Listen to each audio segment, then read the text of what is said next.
മരിച്ചു പോവുക. അത് കുറേ കരഞ്ഞിട്ടൊന്നും കാര്യമില്ല, എന്തായാലും മരിക്കും. പരീക്ഷ ഉണ്ടല്ലോ എന്ന് പറഞ്ഞ് കരഞ്ഞിട്ട് എന്താ കാര്യം? കുട്ടിയെ ബുക്കെടുത്ത് വായിച്ച് പഠിച്ചോ, എന്തായാലും എക്സാമിന് ഇരിക്കൽ നിർബന്ധമാണ് എന്ന പോലെ മരിക്കണല്ലോ എന്ന് ആലോചിച്ച് കരഞ്ഞിട്ട് എന്താ കാര്യം? മരിക്കും, ഉറപ്പാണ്. അതിനു വേണ്ടി ഒരുങ്ങിക്കോ, അതന്നെ എൻ്റെ പരിഹാരം. നിങ്ങളുടെ ജനനം കഴിഞ്ഞാൽ ഏത് സമയവും മരണം വരാം. അതുകൊണ്ട് ജനിച്ച കുഞ്ഞിന്റെ വലത് ചെവിയിൽ വാങ്കും, ഇടത് ചെവിയിൽ ഇഖാമത്തും കൊടുക്കുന്നത്. ജനനം കഴിഞ്ഞാൽ എപ്പോഴും കുട്ടിക്ക് മരണം സംഭവിക്കാം. ഒരാഴ്ച, ഒരു ദിവസം, ഒരു മാസം, ഒരു വയസ്സ്, 2 വയസ്സ്, 90 വയസ്സ്, 100 വയസ്സ്, എപ്പോഴും മരിക്കാം. അമ്മ നേരെ നിസ്കരിച്ചാൽ മതി. വാങ്ങും ഇഖാമത്തൊക്കെ നേരത്തെ കൊടുത്തു കഴിഞ്ഞിട്ടുണ്ട്. വേഗം ഒതുകൊടുക്കുക, എന്നിട്ട് മയ്യിത്ത് നിസ്കരിക്കുക, കൊണ്ടുപോയി മറവ് ചെയ്യുക. എന്തേ?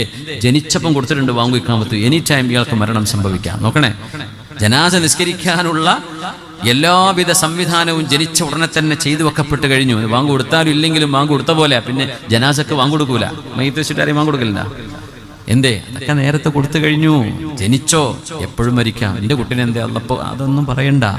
ജന്മം തന്ന പടച്ചവൻ എപ്പോഴാ കൊണ്ടുപോകേണ്ടത് എന്ന് അള്ളാഹു തീരുമാനിച്ചു. ആ തീരുമാനത്തിന് വഴങ്ങിക്കൊടുക്കാൻ എന്ത് ചെയ്യും?